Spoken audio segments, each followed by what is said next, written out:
Welcome. We're going to have an exciting program for you, and I'm George from Group 11. Thank you for coming. As you can see, we've got a lot of things to do if you'd like to get engaged when we have our break. But to get things going, I'd like to introduce you to Jennifer. She's our Community Program Manager from Amnesty International.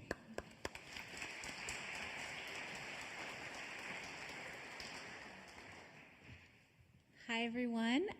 As George said, my name is Jennifer Estrada.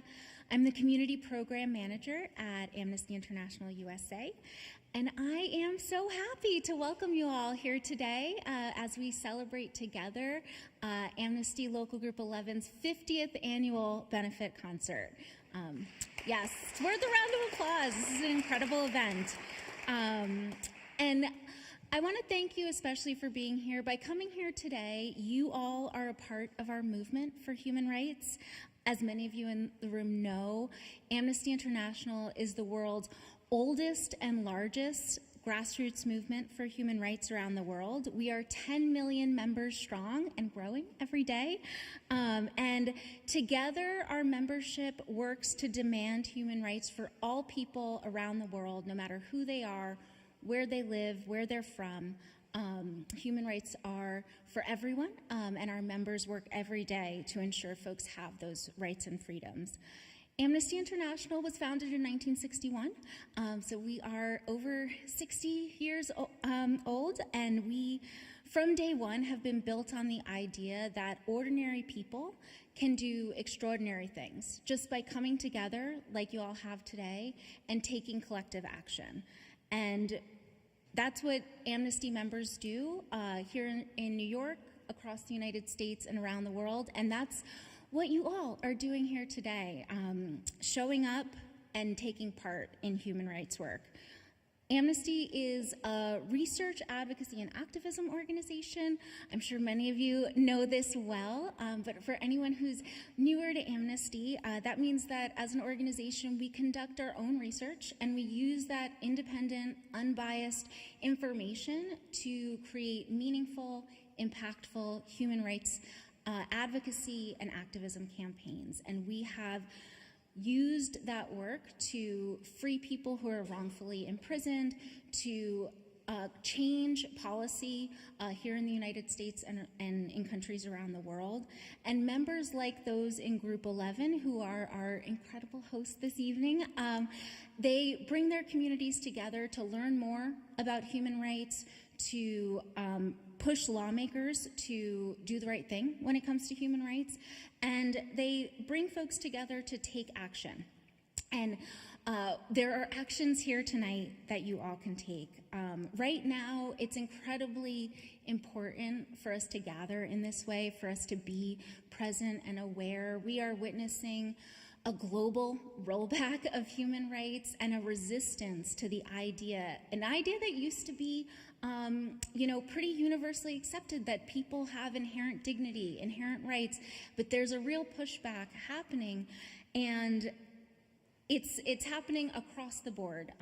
Amnesty International USA, the section of the global movement that I work for, are taking action. Our members are combating these rollbacks on several fronts. The attacks are coming in from all directions, and we are doing our best to really keep our eyes open and hold our administration and our lawmakers accountable. We're seeing attacks on freedom of expression, the right to protest, freedom of the press.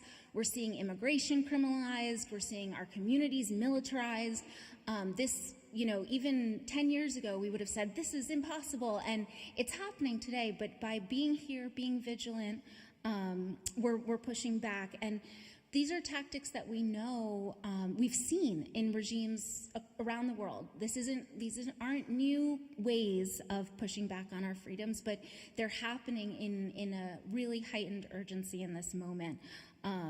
But Amnesty members are fighting back, and just by being here today, we are so grateful for you all joining this fight for our freedoms. In my role, I just have to take a moment before we move on to our program, but in my role, I have the great pleasure and privilege of directly supporting our grassroots activists around the world. I mean, across the United States. I wish I supported them all around the world. But I support our network of activists around the United States. And Local Group 11 is an incredible example of what folks can do as a part of this movement. They do incredible activism and have a long history of working for human rights. They were founded almost as far back as Amnesty. They were founded in 1972. There's information about the group in your program, but I'll give you a little overview now. They were founded in 1972 at Columbia University, so just across the way from where we are now. And over the past 50 years, they have advocated for countless cases of individuals whose human rights are being threatened, and they've participated in campaigns protecting women's rights, fighting to eliminate the death penalty. They advocate to close Guantanamo, to prevent censorship, and many more. They are an incredibly active and vibrant group. They even published a book of letters between members of the group and a prisoner someone who was being wrongfully imprisoned in Ukraine. And you can purchase that book in the back if you'd like. It's an incredible testament to the power of letter writing, both as a tool to advocate for freedom, but also to connect us across communities. And they've helped free prisoners, the prisoner I mentioned in Ukraine, but also folks in Iran, El Salvador, Myanmar, Poland, South Africa, Vietnam, the former USSR, and many other countries. They've really done incredible work. And one of the cases they're most proud of is their work to free an El Salvadoran woman who was wrongfully convicted of aggravated homicide after she suffered a stillbirth. So her stillbirth was criminalized. She was convicted and sentenced to 30 years in prison. And through Group 11's work, she is now free, which is incredible. And I just want to take a moment to acknowledge that, yes, incredible activism. And they continue to advocate on behalf of those who are imprisoned. Tonight you will have the opportunity, if you haven't already, to take action on a current case they're working on. Narges Mohammadi, who is a 2024 Nobel Prize winner. She is currently being wrongfully imprisoned in Iran. And you can send a letter to lawmakers on her behalf. And if you're interested in joining Group 11, which I hope you will feel inspired to do so, you can find information on their monthly meetings and their website in your program. You can also talk to Sue, who will be stepping up in just a second to tell you more. But either way, there are so many ways to take action. And like I said at the start, just being here tonight together in community is so important. But without further ado, to tell you more about our evening, I'd like to introduce Sue Dicker. Sue is the co-coordinator of Group 11. She's an incredibly passionate activist for human rights, and we are so grateful for her leadership in our movement. So I just want to say thank you one more time for being with us, and please help me welcome Sue.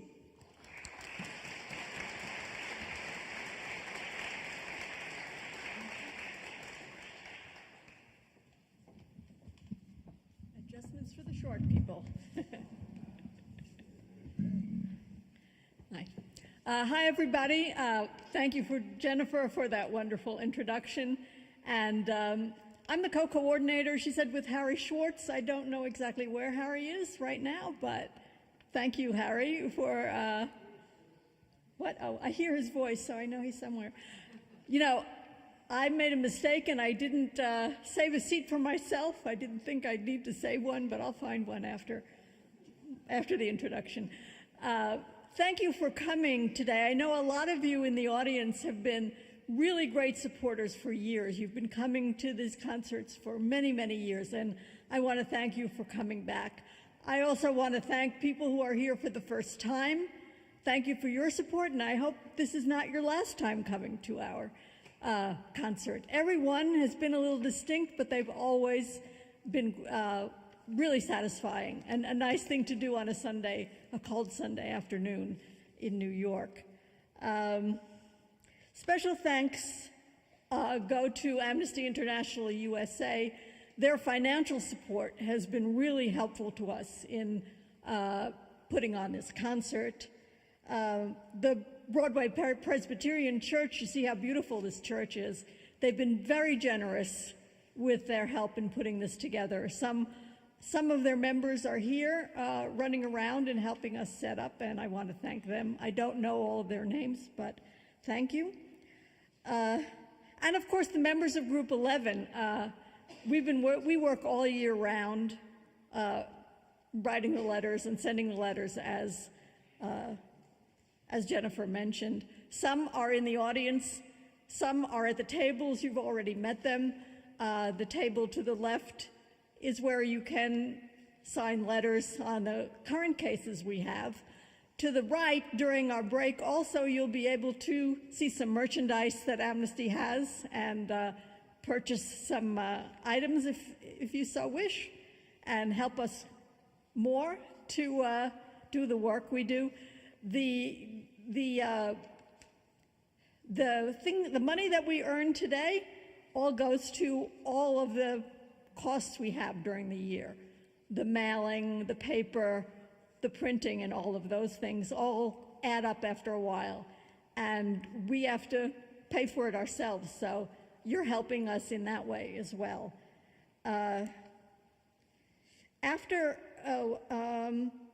During the break, during the intermission, you'll also have more time to write letters and help us in that way. After the concert, we're going to have a little reception with drink and with cake to celebrate this auspicious occasion, our 50th anniversary concert. And at that time also, the table to the left with letters will still be open, and you'll be able to sign letters if you haven't already done so. And I'm now going to toss over the mic to our wonderful producer, someone who has been producing these concerts for many years, and she's always done a great job, and she's been a wonderful colleague for us, Marcia Eckert.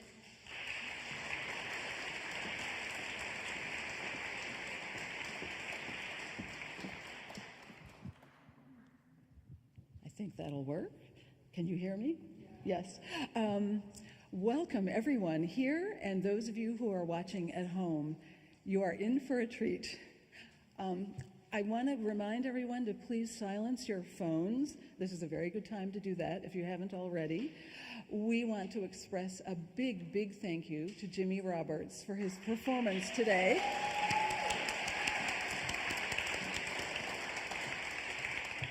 And now, please welcome my longtime friend, colleague, and Upper West Side neighbor, Jimmy Roberts.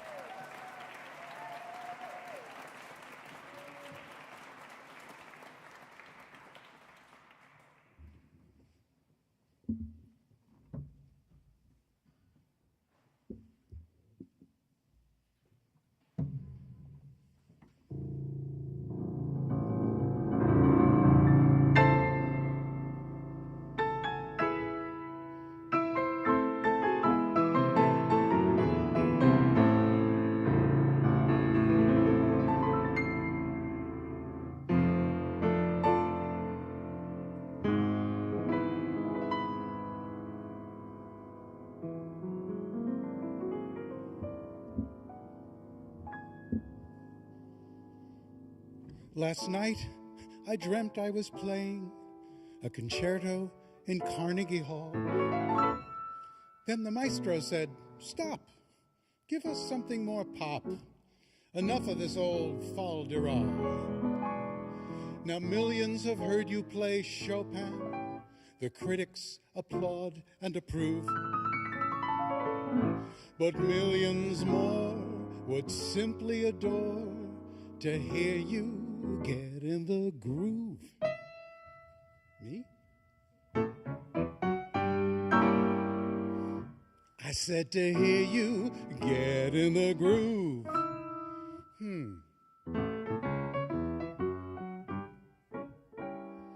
I mean to hear you get in the groove.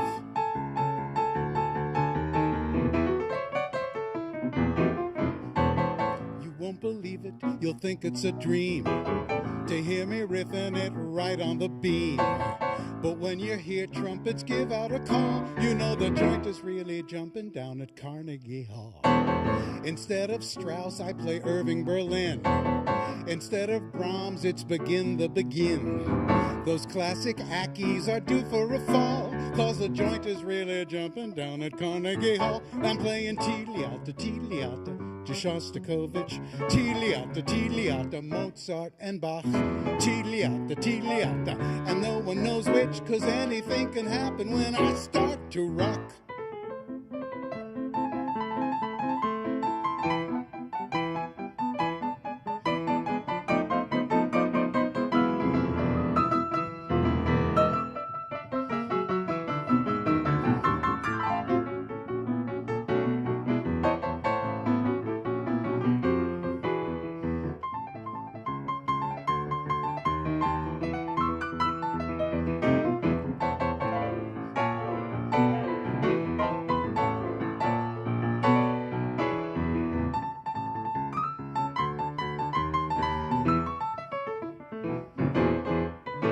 Whoa, my piano playing was so dignified, but now I'm groovy and starting to ride. Handel and Haydn are facing the wall, 'cause the joint is really jumping. Tchaikovsky would really be hurt to hear me jive in his piano concert. Beethoven's lucky he can't hear at all,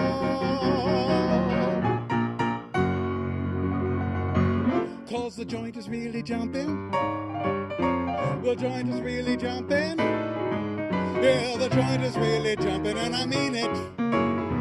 Down at Carnegie Hall.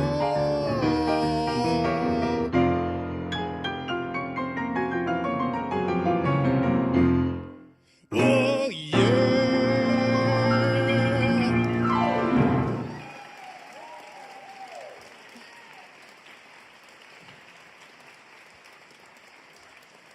Thank you. Thank you and welcome, my friends, my new friends, my soon-to-be friends, here in this beautiful church, which is way over 100 years old, built in 1912. And here we all are, this house of prayer. So here's my prayer. Bless our city and all its moving parts, the faces on Monday morning trains still sleepy. Guide us as we maneuver around each other. Help make our voices heard over the grinding noise. Look with favor on our rainbow mix of languages, edgy fashions, pungent foods. At dusk, as workplaces empty, let evening descend on soft blankets of light from the high windows and under a million stars. Let them shine down on this town. Bless our city. Bless New York, mother of big dreams, safe haven for hungry hearts.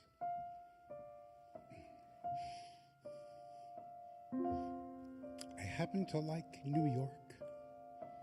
I happen to like this town. I like the city air, I like to drink of it. The more I know New York, the more I think of it. I like the sight and the sound and even the stink of it. I happen to like New York. New York, New York, a hell of a town. The Bronx is up and the Battery's down. The people ride in a hole in the ground. New York, New York, it's a hell of a town.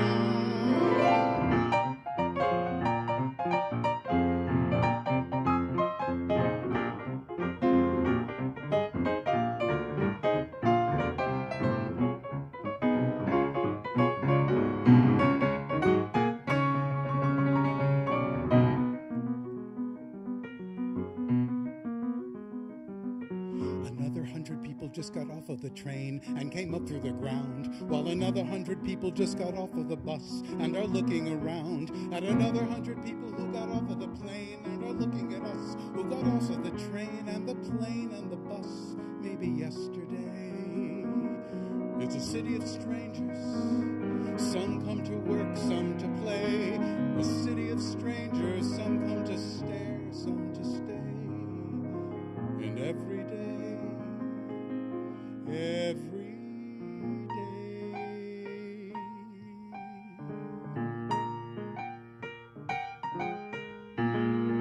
New York on Sunday. Big city taking a nap. Slow down, it's Sunday. Life's a ball, let it fall into your lap. You can spend time without spending a dime, watching people, watch people pass. Later you pause, and in one of those stores, there's that face next to yours on the glass. Two hearts stop beating. You're both too breathless to speak. Love smiles her greeting, and the dream that has seen you through the week comes true on Sunday. Last Sunday afternoon, I took a trip to Hackensack, and after I gave Hackensack the once-over, I took the next train back. I happen to like New York. I happen to love this burg. And when it's time to give my last farewell, and the undertaker rings my funeral bell, I don't want to go to heaven, don't want to go to hell. I happen to like New York. I happen to like New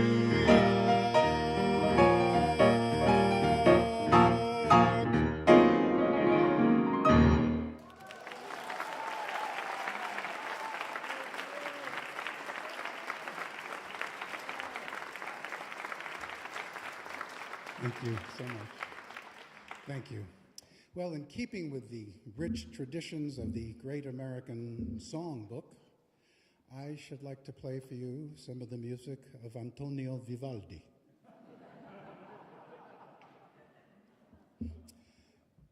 With a little help, I might add, from his friends Lennon and McCartney.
Thank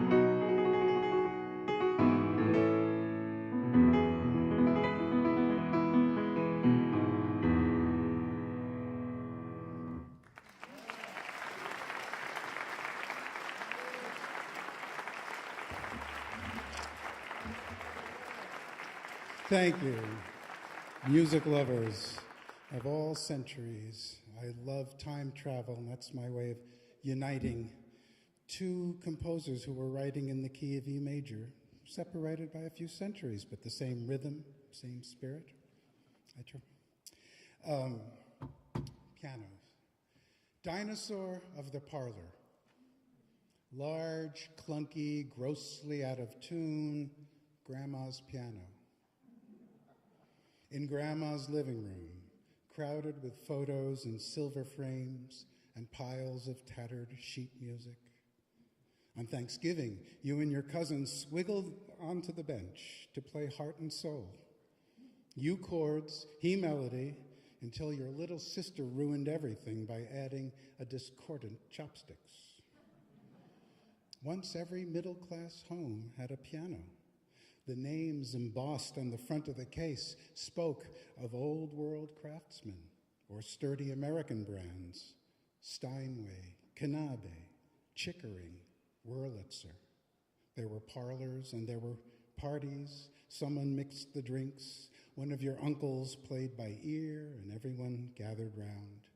Before TVs and DVDs, your entertainment center. Now, an endangered species. Can the whole family gather around a digital keyboard? Apparently they can. And music is stubborn. It calls to us and won't let go. But Grandma's piano. Now we pay people to take them away, amputate their legs, toss the carcasses in city dumps. Lemmings tumbling into the sea.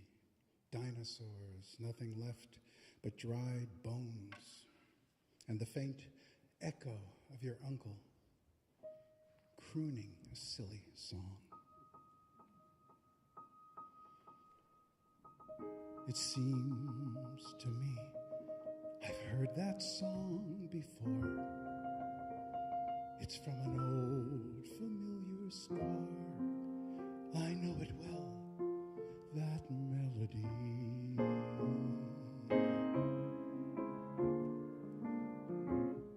It's funny how a theme becomes a favorite dream, a dream that brought you so close to me. I know each word because I've heard that song before. The lyrics said, forevermore, forevermore's a memory.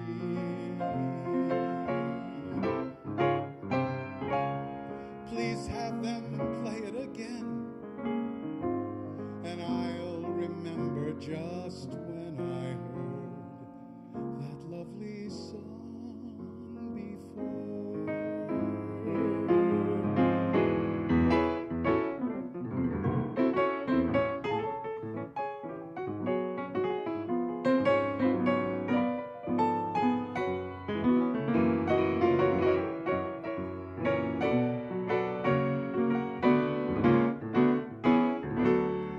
Please have them play it again, and I'll remember just when I heard that lovely song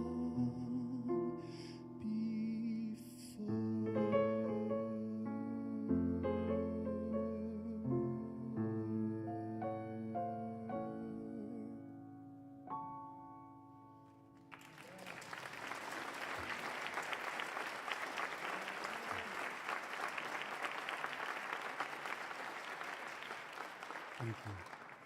Now, if you live, as many of us do here on the Upper West Side of Manhattan, you've seen this man, perhaps the dog walker. He has about 10 of them or more. Amazing. This particular man is Romanian, an immigrant. His name is Radu.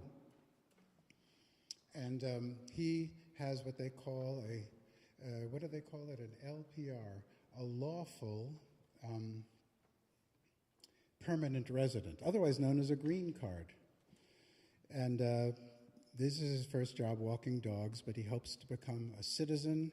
And, well, let him tell you his story.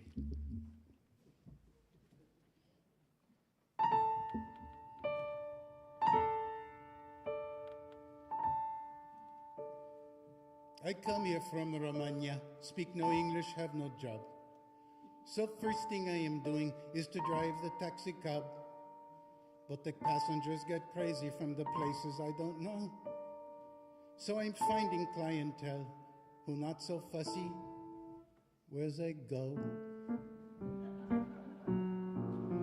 I walk the dogs, pick up the poop, and put it in the paper with my little pooper scoop. I walk the dogs at 10:30. I take the peck of pooches through the park and back again. There's Bootsy and Snoopy and Suki and Sasha, Geraldo, Madonna, Picasso, Natasha. There's Marvin the Mastiff who likes people's feet, and Mrs. Margolis is Shih Tzu in heat. There's Dog from Alaska, Tibet, and Britannia, but they're not obeying like Dog from Romania. Oh, that Sasha, don't do that, Sasha. She's your sister. Watch it come. Sorry, mister. Heel, Titania. That's fantastic. Bootsy, not to eat the plastic. Potolici vavoi dracimitite. I walk the dogs at 1:30. The Yorkie, she is squatting while the greyhounds start to run. I walk the dogs. I see the town, but from peculiar angles, since I'm mostly looking down. At Hannibal, Udall, and Bowser, and Cleaver, and Rocky's the boxer, and Prince the retriever. Bowser fall into the puddle, he jump. Hannibal stop at the hydrant to hump. Prince have a crush on the Airedale named Bobby. And Blaine, the Great Dane, make a stain in the lobby. Hold it, Cleaver, back up, Udall. That's a pit bull, not a poodle. Rocky, not to sniff the ladies' Bowser, not the white Mercedes. Merge Macassa, merge Macassa. Scumpy me. I walk the dogs, I bring them back. Then somehow I am lonely for that wild and crazy pack. The business grows, is enterprise, and someday I am citizen with house like big shot guys. And after work, I'm not alone. At home, besides the fire, will be puppy all my own.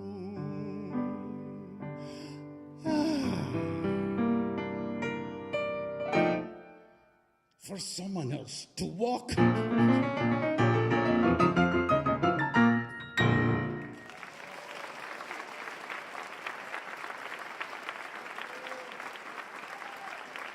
Thank you. It was written by my music and my late and wonderful lyricist June Siegel with those incredible words. June Siegel, who said, "Only in America is crime organized and business laissez-faire." I give you one more of her. She said, "Bagels are like snowflakes. There are no two alike." I'm going to end this set with a composer who you might or might not know, but I hope you will get to know him. America's superstar composer and pianist of the 19th century. Yes, we had one, while all those things were going on in Europe. He was from New Orleans, Louis Moreau Gottschalk. He had a German Jewish father and a Haitian Creole mother. which really affected his music. And he was known for the influences that went into the American sound. He was a prodigy, so by the 13 years old, they sent him over to France to study at the Conservatoire. However, the president of the Conservatoire rejected him without even hearing him. He said, "America is the land of steam engines." He remained in Paris anyway, and funds were gathered for him, and he studied privately, and he eventually made his debut at the Salle Pleyel in Paris, which is like our Carnegie Hall. You won't believe this. Chopin and Liszt attended his performance. This is like in the 1830s. And Chopin apparently came up to him, kissed him on the hand, and said, "Young man, you are going to be the king of pianists." Now, come on. Wow. And his music and his rhythms and the Caribbean rhythms and the things that were so exotic to Europe. I was thinking, you know, Europe had its little genteel waltzes, you know. Maybe a little more exotic mazurka, you know. So on. Well, Gottschalk brought the music of the New World to Europe, and they went crazy. I'm just going to give you a short example of one thing, because I just think in it you hear jazz coming, you hear ragtime coming, and this is like 1838. He called this piece Banjo.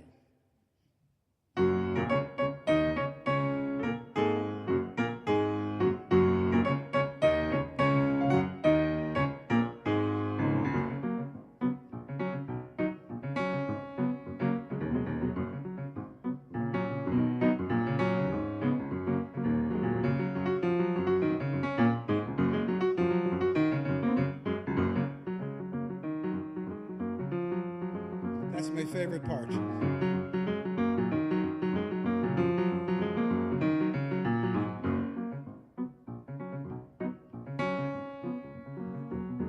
So on. I think it's pretty impressive. Right? Gottschalk.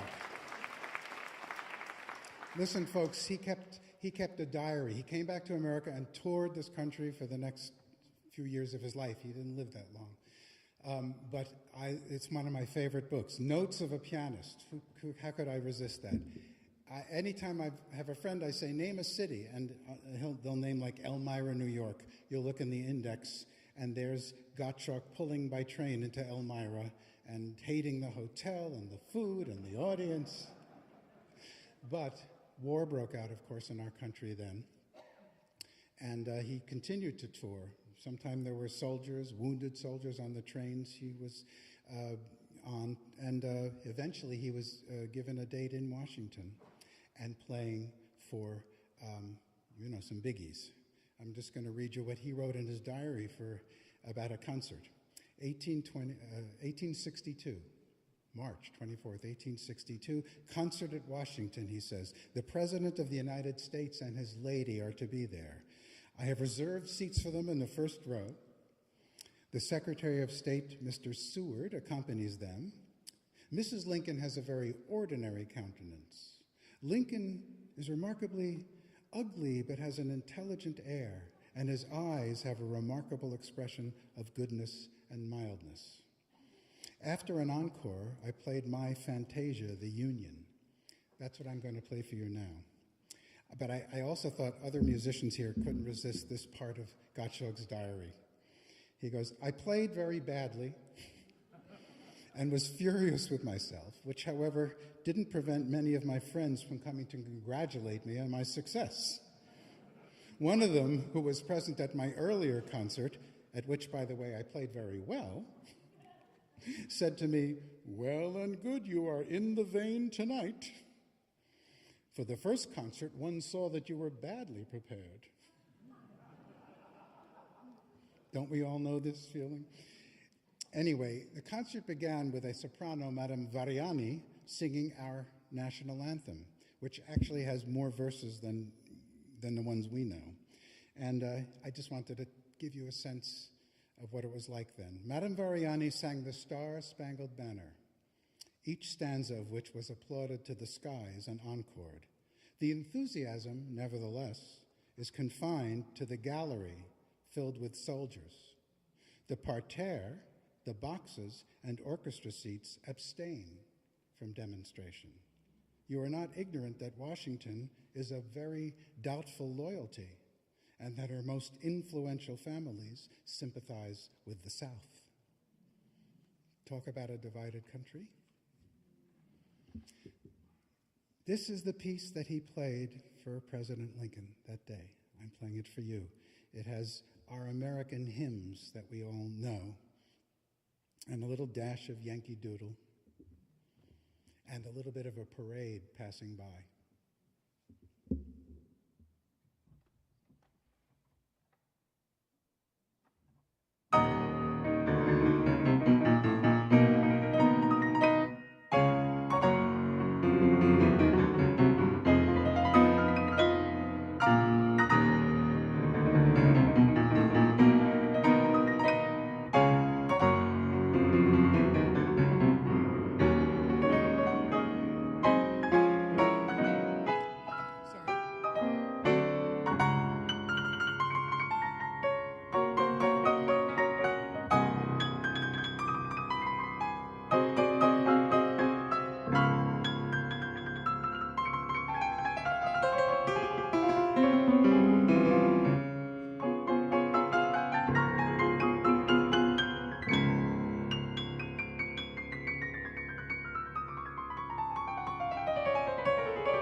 Let me see if he's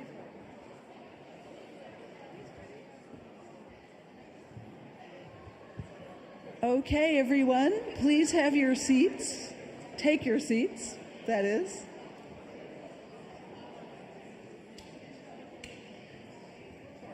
Okay.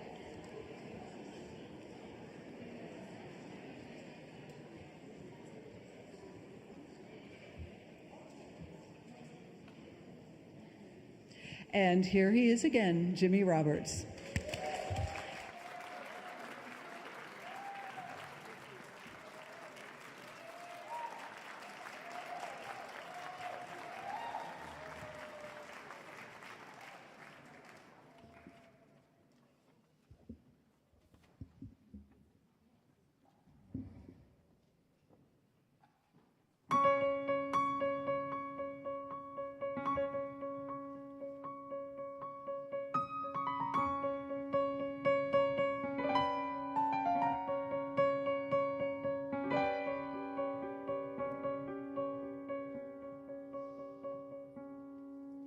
Do I hear a waltz? Very odd, but I hear a waltz. There isn't a band and I don't understand it at all.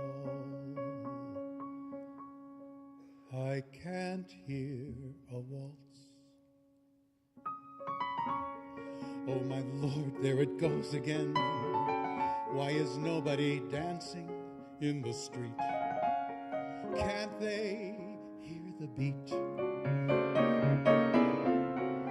Magical, mystical miracle, can it be? Is it true? Things are impossibly lyrical. Can't be me, must be you.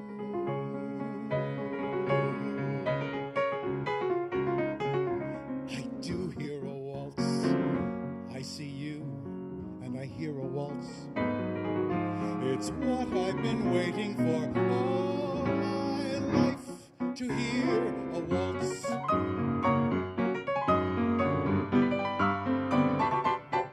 Do you hear a waltz? Oh my dears, do you hear a waltz? Such lovely blue Danube music, how can you be still? You must hear a waltz. Even strangers are dancing now. An old lady is waltzing in her flat, waltzing with her cat. Roses are dancing with peonies, yes, it's true. Can't you see? Everything suddenly Viennese. Can't be you, must be me. Yes, it's me. Do I hear a waltz? I want more than to hear a waltz. I want you to share it, 'cause now I can hear it, and it's what I've been waiting for all my life, to hear a waltz.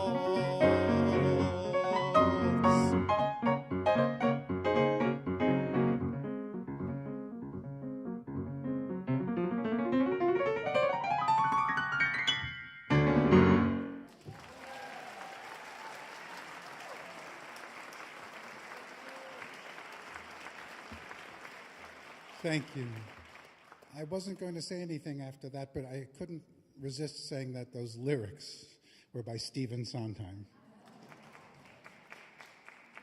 But then again, I have to say, you won't believe that music is by Richard Rodgers.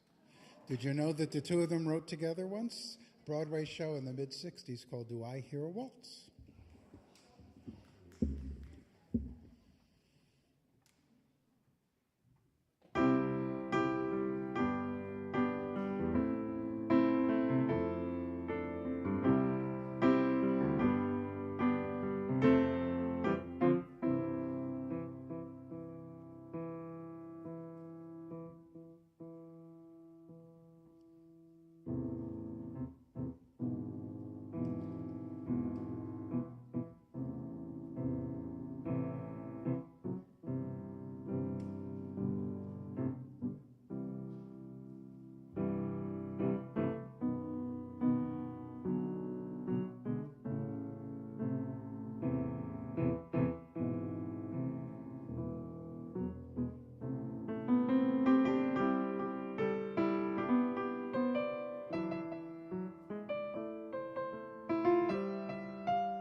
So that was Beatles, Beethoven. Well, we have reached the medical portion of our program. This is when I sing about my new doctor, who is a smart and a very good diagnostician and easy on the eyes. And that causes a little tension at my exams.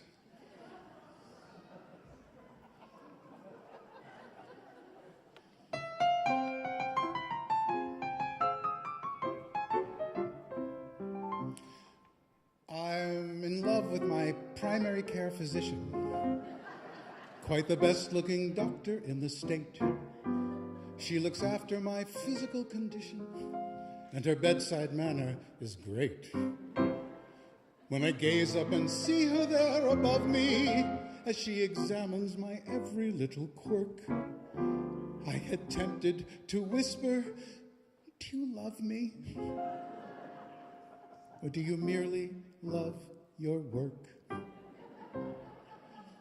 She said my bronchial tubes were entrancing.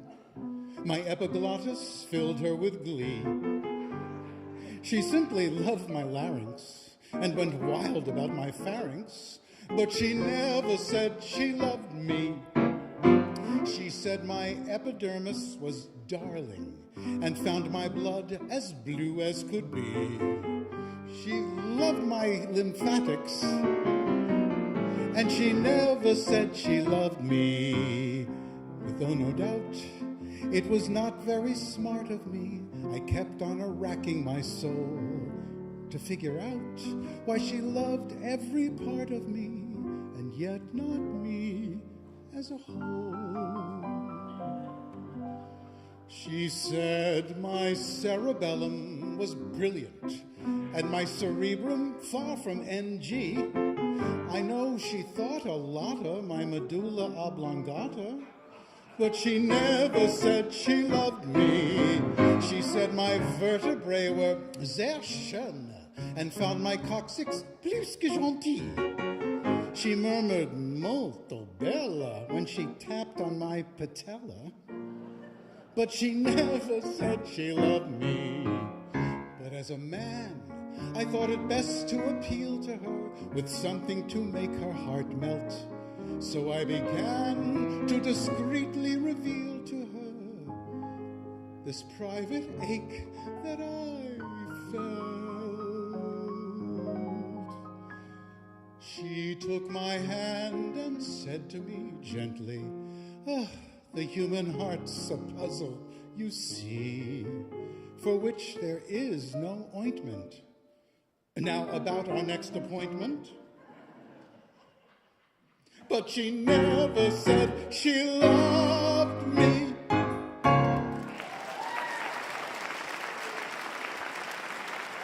Thank you.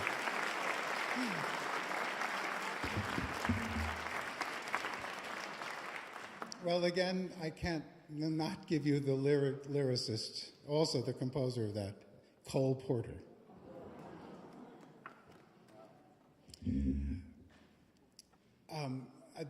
I'm going to do some songs by another neighbor of ours here on the Upper West Side. His name was George Gershwin. There are apartments all over the Upper West Side where the Gershwins lived. On 110th and Amsterdam, the plaque will tell you this is where Rhapsody in Blue was composed.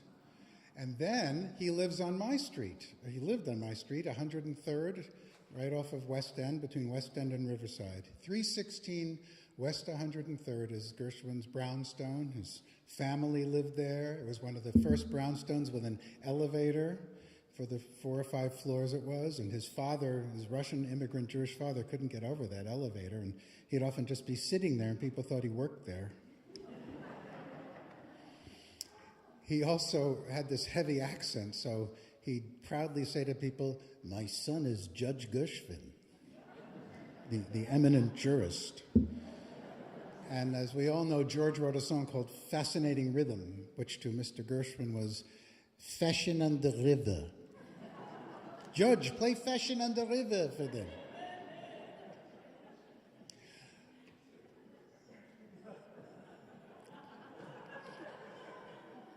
George spent the rest of his later years in California, and Gottschalk died at, these are the two G's, Gottschalk died at 40, and George died even younger at 38 years old in 1937. You know, these diseases, Gottschalk had yellow fever, I'm told, and George had a brain tumor which was too late diagnosed and too difficult. So all the music that man gave us, I'm going to give you a little medley, and I'm dedicating it to an Amnesty International longtime member, Harry Schwartz, who had said, you got to do Gershwin. So here it is, wonderful, marvelous Gershwin.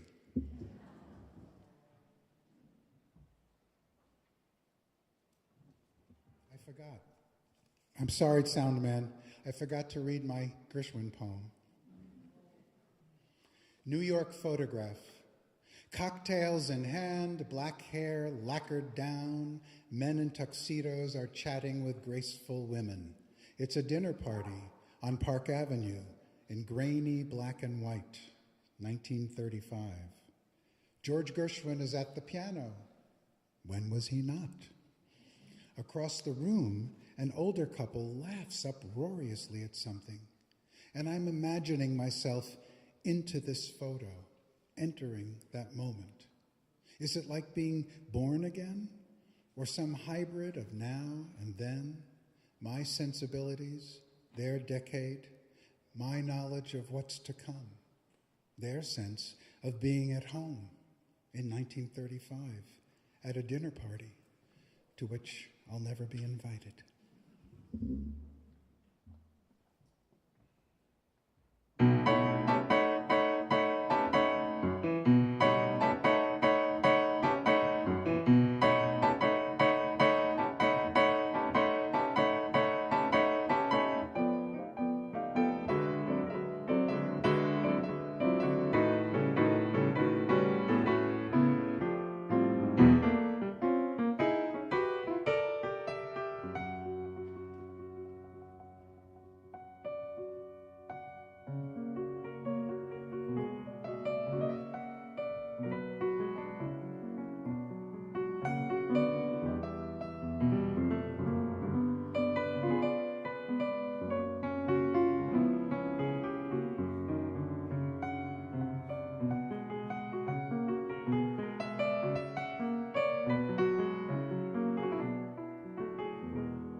Fascinating rhythm, you got me on the go. Fascinating rhythm, I'm all a quiver.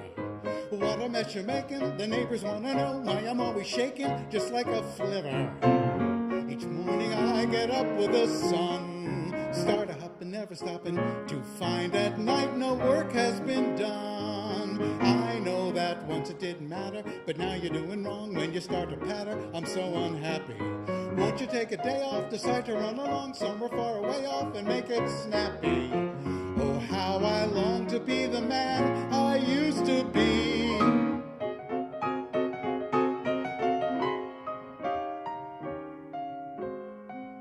It's wonderful, it's marvelous that you should care for me.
sip your tea.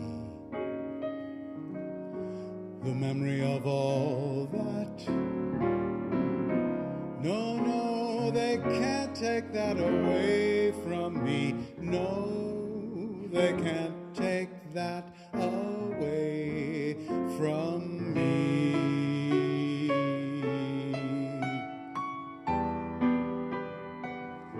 It's very clear our love is here to stay.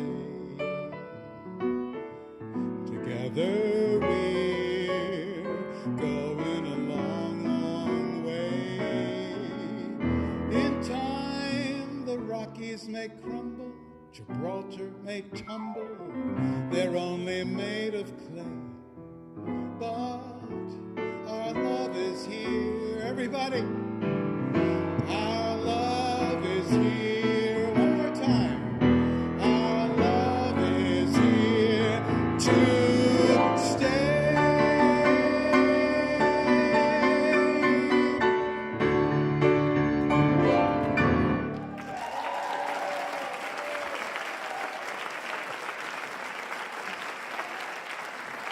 George Gershwin.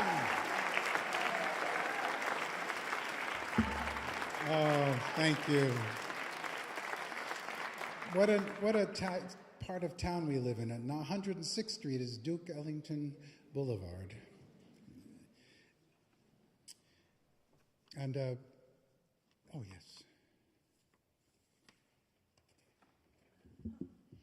A portrait of the artist in his 70s. You never saw yourself as artist with a capital A, felt it was pretentious, refused to sew that telltale insignia on your garments. Yet your gift for music was evident early, along with a marked ability to convey emotion in the language of words sung and notes played. Your first creations were mostly imitations. Your varied skills flew in all directions as you struggled for a personal style. If only someone had said gently to you, "Worry not, all your diverse gifts will coalesce if you simply wait." But no one said that. The nagging questions lingered. You learned to live with them, figured you'd die with them. Now, in your 8th decade, you're astonished and amused to see there's been a shift. Your far-flung interests are now gathered together under one roof.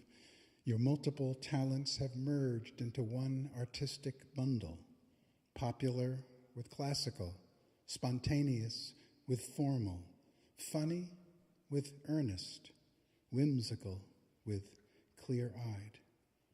It's your final mission, to embrace all these elements as parts of yourself, and then, more freely than ever, to create out of what you were born to be, out of who you've become at last.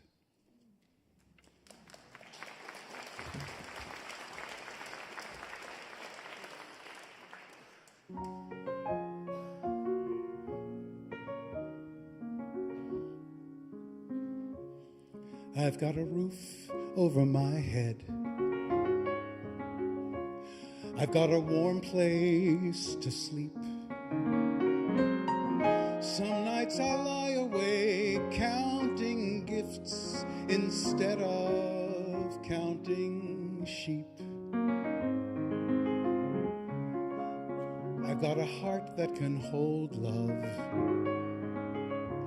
I've got a mind that can think. There may be times when I lose the light and let my spirits sink, but I can't stay depressed when I remember how I'm blessed. Grateful, grateful, truly grateful I am. Grateful, grateful, truly blessed and duly grateful.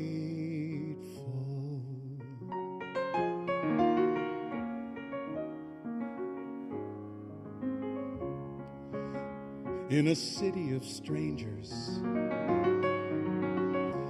I've got a family of friends. No matter what rocks or brambles fill the way, I know that they will stay until the end. Grateful, grateful, truly grateful I am.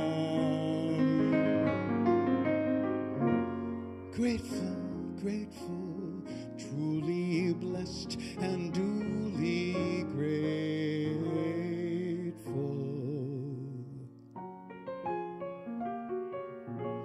Truly blessed and duly grateful.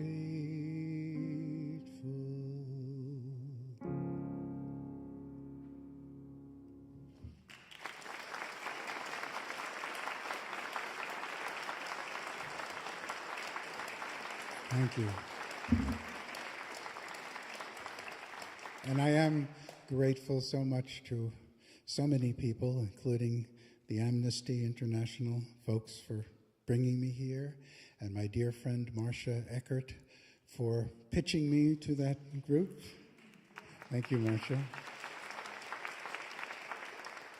And to my dear, dear Cheryl Asher for guiding me artistically and with lots of loving support.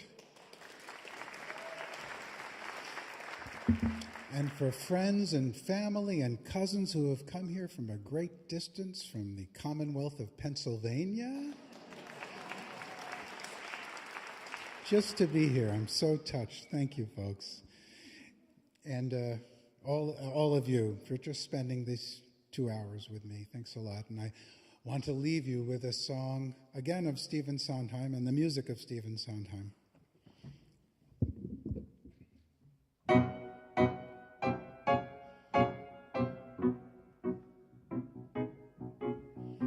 Everybody says don't, everybody says don't, everybody says don't. It isn't right, don't, it isn't nice. Everybody says don't, everybody says don't, everybody says don't. Get out of line, don't skate on the ice.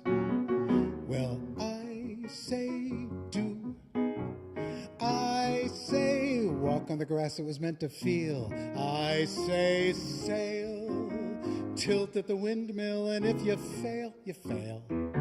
Everybody says don't, everybody says don't, everybody says don't. Get out of line. When they say that, then, baby, that's a sign. 9 times out of 10, baby, you are doing just fine.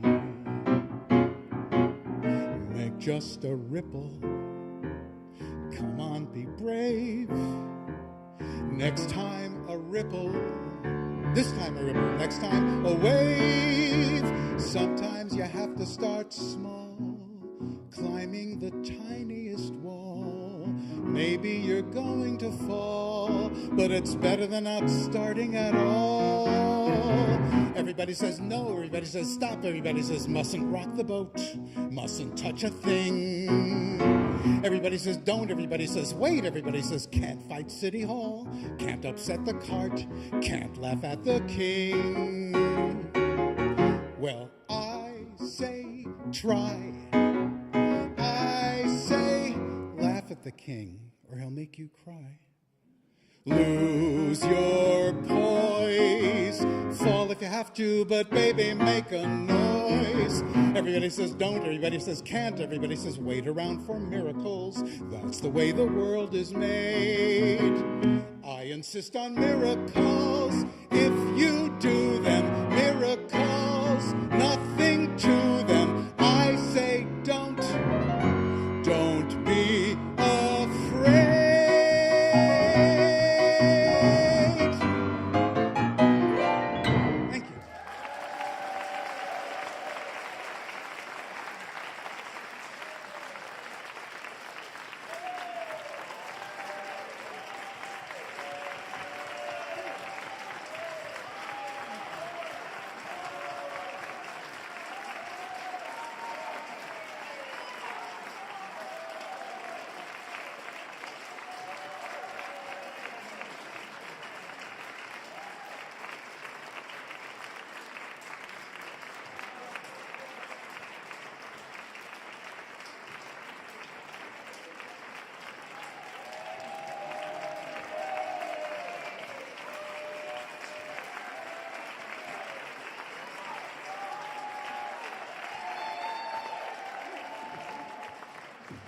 Thank you. I'm reminded of the great pianist Vladimir Horowitz when he played like 9 encores. And on the 9th, he'd always go, look at that.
I just wanted to say I sent that tape of that to Stephen Sondheim, and he wrote a lovely letter back, and he said, Bach is as good company as one could ask for.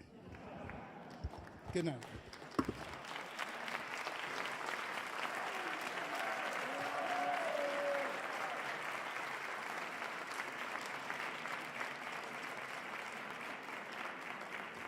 The wonderful Jimmy Roberts. Please stick around. If you'd like to join us, since this is our 50th annual concert, sorry. It's a special occasion for us. It's quite a run. We have some drinks, a little bit of champagne, piece of cake. If you'd like to sign a letter or perhaps drop another tip in the tip jar, and take home some merch, some Amnesty International merchandise, you're welcome to stick around and mingle with us. One more time for Jimmy Roberts.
We have lots of cake and champagne left. Come and have some seconds.